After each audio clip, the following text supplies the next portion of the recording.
Hey folks, welcome back to the channel. So today I've got a pretty interesting product. This is sent to me by my friends over at BetaFPV. It is the BetaFPV LiteRadio3. This radio is somewhat kind of special. As of the recording of this video, this is the only in-production radio that has ExpressLRS built inside. Yes, that's right folks.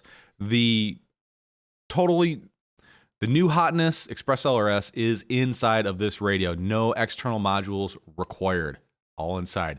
And to top it all off, it does have an external module bay, but there's a gotcha on that one. We'll get into that here in a minute. Right off the bat, a nice feeling radio. It has that soft touch plastic feel to it. It is not an expensive radio. This is only about $60 US for the one with ExpressLRS built into it. It does have some upgraded gimbals over some of their older radios. They're the same as the newer versions of the LiteRadio3, but they still feel fine. You know, I'm not a gimbal snob, but you could tell when they're just kind of sucky. I don't feel anything grinding or scraping inside of these. The gimbals feel fine, especially for a $60 radio.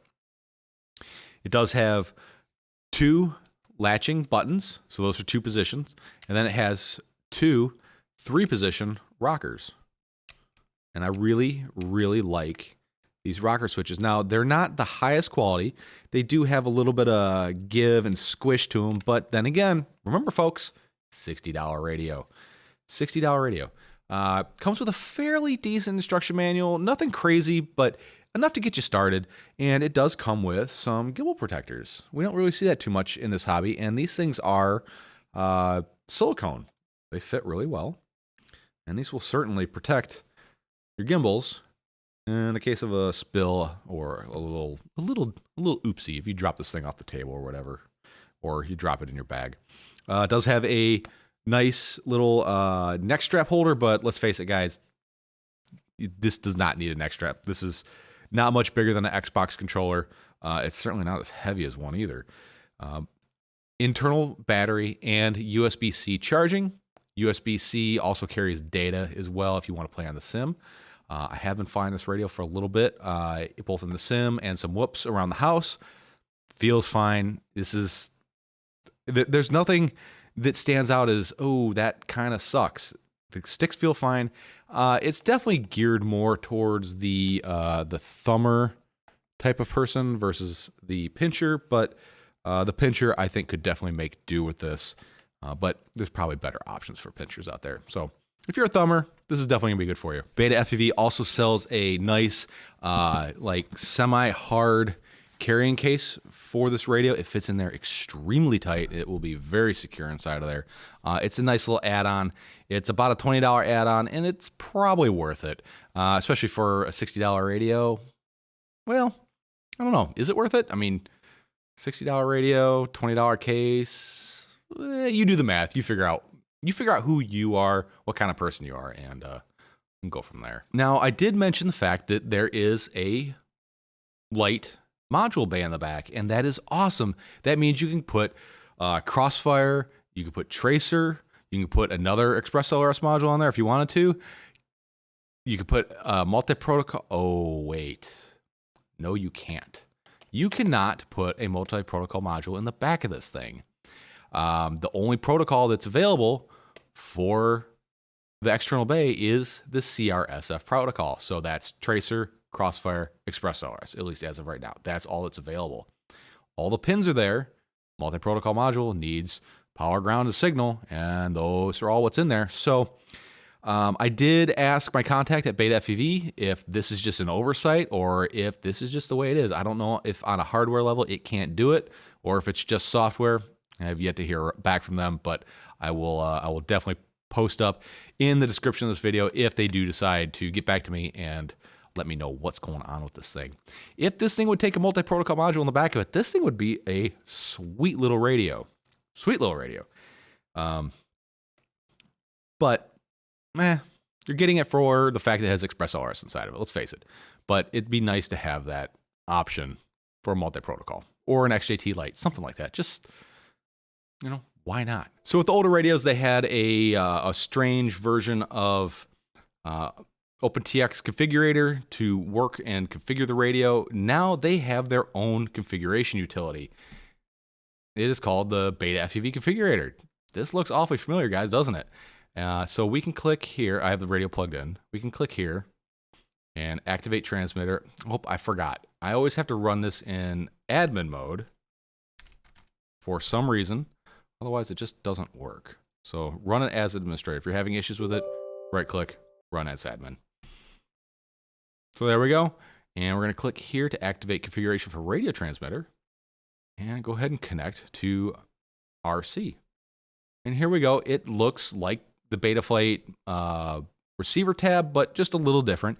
Here you can calibrate your sticks. You can adjust your channel mapping. Everything I fly is TAER. I don't know why. That's just the way I started, and that's just the way everything is. So I think it comes AETR. So you just change it here so it can work with other models you already have set up, if that's the case you're in. We see the unit type is a LiteRadio SX1280. The hardware version is 1.0, and the firmware version is 1.01. Running ExpressLRS, and here's what we're talking about. Yes, the external bay is crossfire only. So here you can set your power output. It goes 25, 50, and 100 milliwatts, and your packet rates anywhere from 50 to 500 hertz. I usually just pick 250. It's unknown if this thing actually runs at 500 hertz. Again, waiting to hear back. Don't know. And telemetry ratio, it doesn't really matter since there's no need for telemetry on this radio, so just turn it off. Here's where you put your binding phrase in. This binding phrase, as long as all your receivers have the same binding phrase, this will automatically connect to it.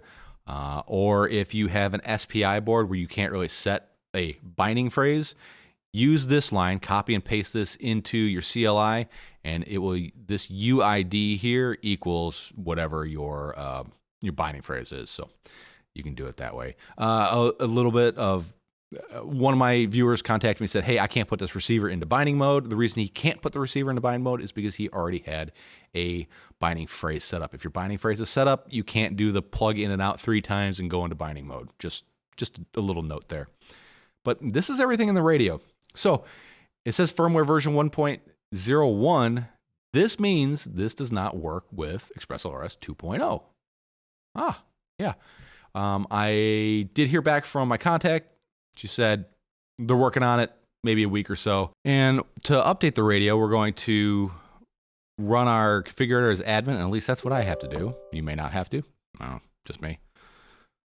I'm going to click Activate Transmitter, go to Firmware Flasher, and then right here we have step-by-step on how to set up a radio. We're going to select our radio model and our firmware version. Make sure the radio is powered off. We're going to hold the setup button. As you see underneath here, there's a button that says setup. We're going to hold that. We're going to hold the setup button and press the power ring. And it should be solid blue, which it is. I don't know if it looks blue to you. And it looks green in the screen, but it is certainly blue. We're going to then connect it to the computer. We're going to select our COM port. COM8 came up here. We're going to hit connect. We're going to load firmware. And then hit flash firmware. And there we go. So this is going to load.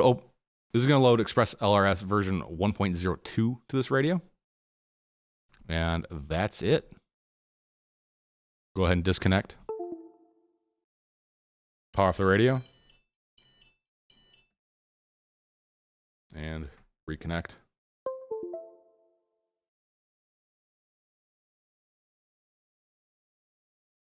And here we go. We got firmware version 1.02. And it looks like it did save all my old settings. So that's kind of nice. Same bind phrase, same channel mapping, everything's there. So that's it as far as like the configuration and the firmware goes for this radio. It's a pretty decent radio. If you want to do the manual binding thing, if you have a receiver that doesn't have a phrase already loaded to it, you can use the bind button underneath, just like you would any other binding process on a radio. It's very easy to do. This radio is super simple to hook up to a simulator. Literally, make sure it's turned off. Plug it in with your USB-C cable. And once it's turning red, you're good to go. Let's take a look inside and see what makes this guy tick. All right, so we're going to go ahead and get in here. Should be, I think, 8 screws to get this apart. And There we go. Now we do have some connectors on the back. Go ahead and pull them off of here. Pull that off of there, and that one off of there, and this one off of here. And there's our back half of the radio with the two latching two-position switches. Our battery looks like a pretty standard 1S LiPo. No, that's actually a 2S LiPo. It's got a BMS inside of it. I am not going to try taking that out because it looks like it's pretty well stuck in there. We have the Make It Feel Better weights inside of there, glued into the handle. Whatever, it is what it is. And here is the gimbals. These are, they say they're Hall effect gimbals. I don't see any reason why they wouldn't be. They don't look bad. They do have a little bit of lube on there.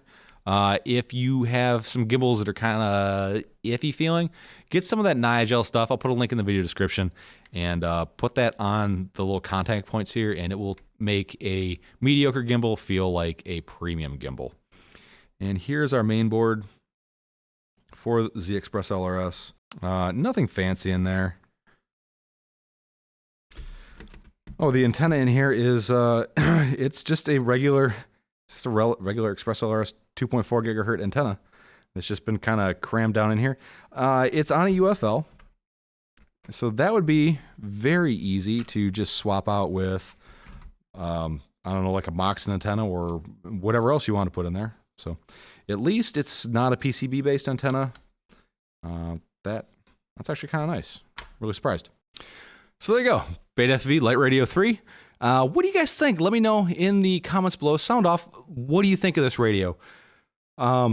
Here's what I think of this radio. It's almost a really good radio. If this bay could use a multi-protocol module, I think that would push it over the top.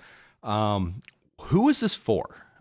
I think what I would do with this, and this is probably what I am going to do with this, is if I had a young child, son, daughter, niece, nephew, friends, brothers, cousins, sisters, roommate, whatever, that wants to try to get into FPV, where do they start? That's right, guys. You start on the sim.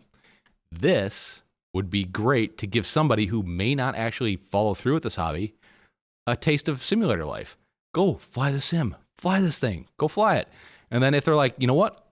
I like this. Let's dig in a little bit deeper. Get a cheap set of goggles, maybe the VR02s. Remember, those are like $50 goggles. So for about $110, you have your radio, your goggles, and then get yourself like a Mob 6 Lite or a Mobula 6 or whatever's coming out that has an ExpressLRS receiver built into the board, and boom, you are up and running with a radio that can pretty much hold its own.